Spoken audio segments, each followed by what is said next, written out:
ഇന്ന് നമ്മൾ കോട്ടയം പോയപ്പോൾ DC ബുക്സിൽ പോയായിരുന്നേ. പക്ഷേ ഇന്ന് നമ്മൾ പോയത് നമ്മുടെ ലളിതകലാ അക്കാദമിയുടെ ഒക്കെ അവിടുത്തെ DC ബുക്സ് ഇല്ലേ, അവിടെ ആയിരുന്നു പോയത്. ഇത് ശരിക്കും പറഞ്ഞാൽ മറ്റേ DC ബുക്സിൻ്റെ ഷോപ്പിനേക്കാളും ഭയങ്കര വലിയൊരു ബുക്ക് ഷോപ്പാണ് കേട്ടോ.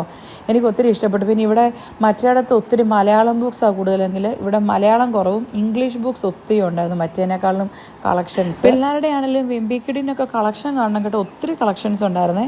ഞാൻ പറയാൻ വന്നതൊന്നുമല്ല കേട്ടോ. ഞാൻ അവിടെ നിന്നപ്പോൾ ശ്രദ്ധിച്ചൊരു കാര്യം, ഈ ബുക്ക് ഷോപ്പിലൊക്കെ ഒരു മനുഷ്യരും ഇല്ല കേട്ടോ.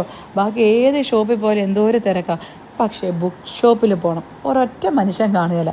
ആൾക്കാർക്കാർക്കും ഇപ്പോൾ വായനയോട് തീരെ താല്പര്യമില്ലെന്ന് തോന്നുന്നല്ലേ. എനിക്ക് തോന്നുന്നു മോസ്റ്റ് ഓഫ് ദ പീപ്പിൾസ് എന്നെ പോലെ ഫേസ്ബുക്ക് മാത്രം വായിക്കുന്ന കൂട്ടത്തിലാണെന്ന് തോന്നുന്നല്ലേ. ഞാനവിടെ ബുക്ക് ഷോപ്പിൽ ചെന്നപ്പോൾ ഇത് കണ്ടു, മാനിഫെസ്റ്റ് എന്ന് പറഞ്ഞിട്ടൊരു ബുക്ക് കണ്ടേ.